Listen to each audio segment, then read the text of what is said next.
حضرت عمر کے گرد دوست آپ بیٹھے ہیں تو حضرت عمر کہنے لگے چلو اپنی اپنی کوئی خواہش ہی بتاؤ۔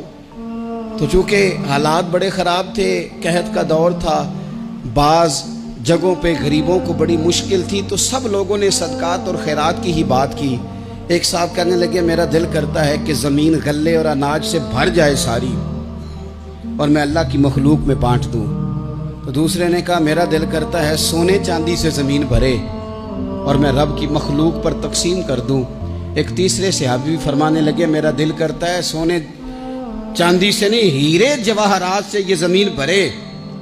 اور میں اللہ کی مخلوق میں بانٹ دوں۔ سب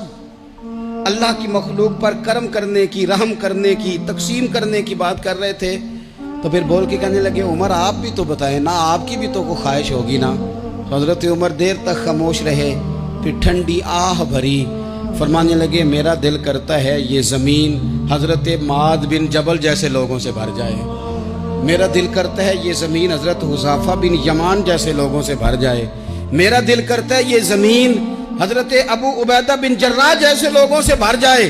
یہ زمین ان لوگوں سے بھر جائے اور میں پھر ان سب لوگوں کو ساتھ ملا کے زمین پہ رب کی اطاعت کا چلن عام کر دوں، لوگوں کو رب رسول کا فرما بردار بنا دیا جائے۔ خیر والے لوگوں سے زمین بھرے، میری خواہش یہ ہے جب خیر والے لوگوں سے زمین بھر جاتی ہے پھر معیشت بھی ٹھیک ہو جاتی ہے، معاشرت بھی ٹھیک ہو جاتی ہے، دفاعی محاذ پر بھی لوگ کامیاب ہو جاتے ہیں، تعلیم اور صحت کے شعبوں میں بھی مضبوطی آتی ہے۔ شرط یہ ہے تم نے پوچھی ہے امامت کی حقیقت مجھ سے، خدا تجھے میری طرح صاحب اسرار کرے، ہے وہی تیرے زمانے کا امام برحق جو تجھے حاضر و موجود سے بیزار کرے اور موت کی شکل میں دکھلا کے تجھے رخ یار زندگی تیرے لیے اور بھی دشوار کرے۔